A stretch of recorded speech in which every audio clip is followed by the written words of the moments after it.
Hello and welcome to the Divorce to Bliss podcast.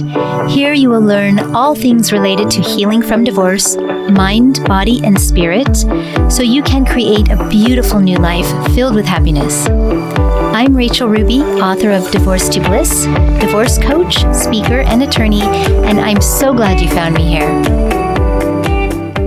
Hello and welcome to the Divorce to Bliss podcast. I am Rachel Ruby, and today we're going to be talking about keeping it classy while you are healing.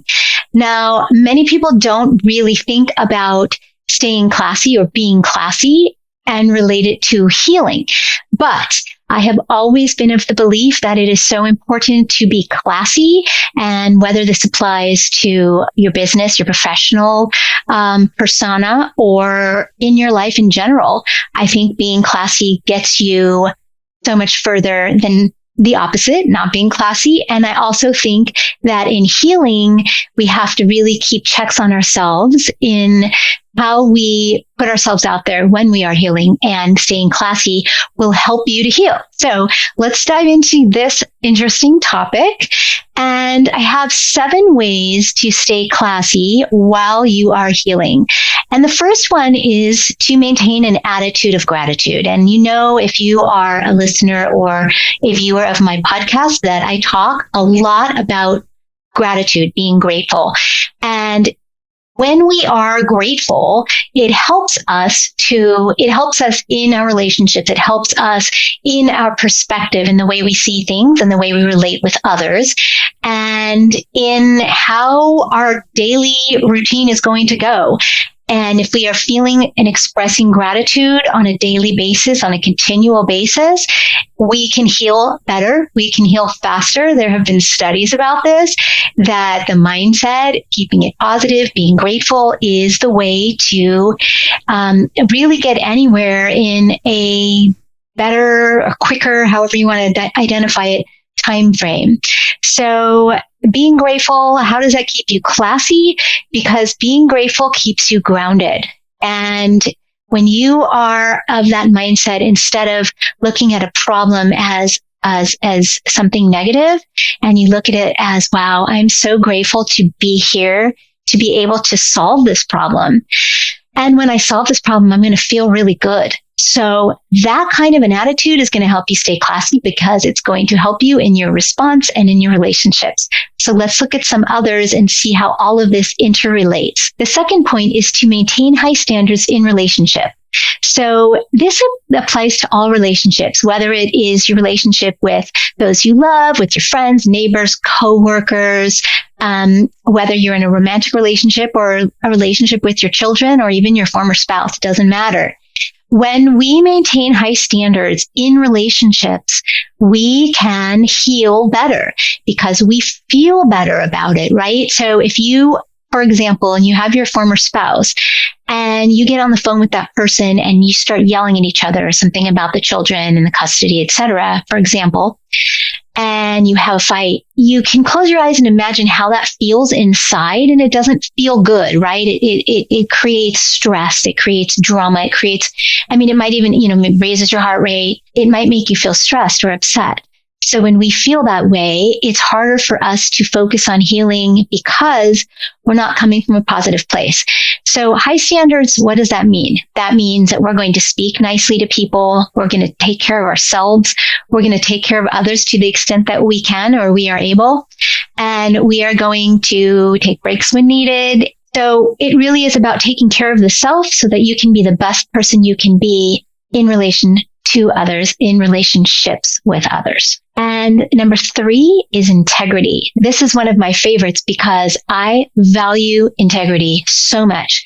And not just in my professional relationship and dealing with clients and dealing with others in my other businesses, but just in life in general. I think that if you are seen as a person who has integrity, you get so much further. So when it comes to healing, it just means that you want to be authentic. You want to listen to yourself and understand what you need. And if you don't know what you need, you're going to have to do a really deep dive into the self to figure out what that is.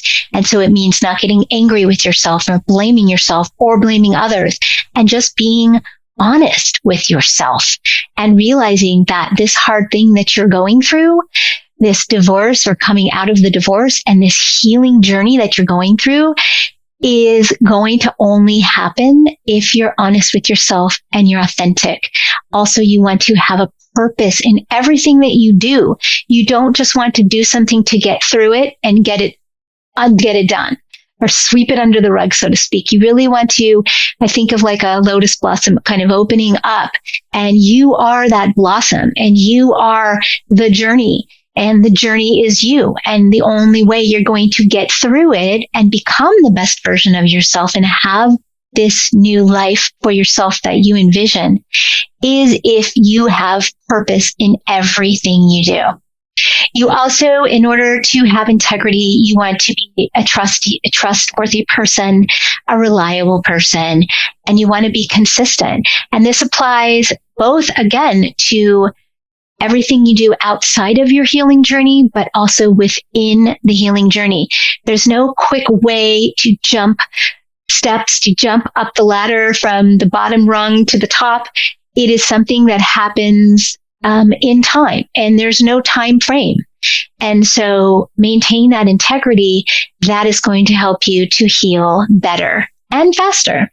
And number 4 is to remain calm in the face of challenges. And this is obviously a lesson for all of life.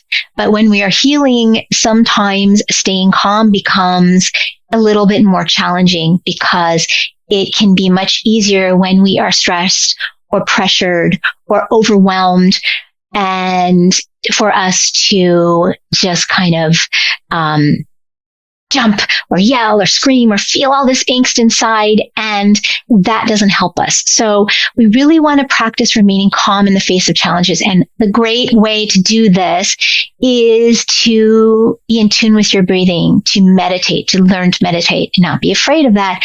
I have another podcast on meditation, and there are some great resources out there and to help you learn how to do it. So take advantage of those kinds of things. Also, yoga is really a wonderful way to help you slow down. Qigong, Tai Chi, anything where you are just calming the mind, calming the spirit, calming the body is going to help you learn to remain calm when you face challenges. And this will help you heal better and faster. Number 5 is to practice good manners. And this is in all of life, of course, personal and work. And that's what many of us think of when we talk about staying classy is a manners thing, right? So, if you go to a restaurant and you're eating food with your fork, you don't use your fingers to scoop the food onto the fork, for example, right? That's not very classy. That's not good manners to do. And there's so many other things that we just learn growing up, how to have good manners. Well, it's important to practice good manners, not just in those other spheres of our lives, like our work lives and our our personal lives, but also in healing. And really what this pertains to is practicing good manners to help yourself heal. So for example, if you say to yourself, if it's the end of the day and you haven't done anything toward your healing journey today, and you're going to write in your journal, or you're stressed because you have to get to sleep because it's late, and so you just grab your journal and you say, I'm going to just scribble in this and get it done. It's not good manners. And what do I mean by that? I mean that you are not honoring yourself by rushing through anything, any healing aspects. You are not honoring yourself. So you need to learn what those manners are. And that is really what feels good to you. And not only what feels good, but what feels like it's the right way to do things that promote your healing. And you'll know what that is because you'll feel what that is inside. So I know that might sound a little different, but really work on what the manners are for your healing journey. And if you need help with that, please reach out to me. I'm happy to help you a little bit more. But it really is an independent thing in how the way that we all heal, the way that we work to get through some of these healing modalities. So learn a little bit more about that, and it will be easier for you to heal as well. this gets us to number 6, which is to be a good listener. Now, it's always wonderful to listen to others, right? It is so important to listen to others because it helps us to be classy and it shows that we care. And it keeps us in a position where others want to be around us, others trust us, others want our advice and our help. But I also mean, when I say to be a good listener, to listen to yourself. And this is so important in the healing journey.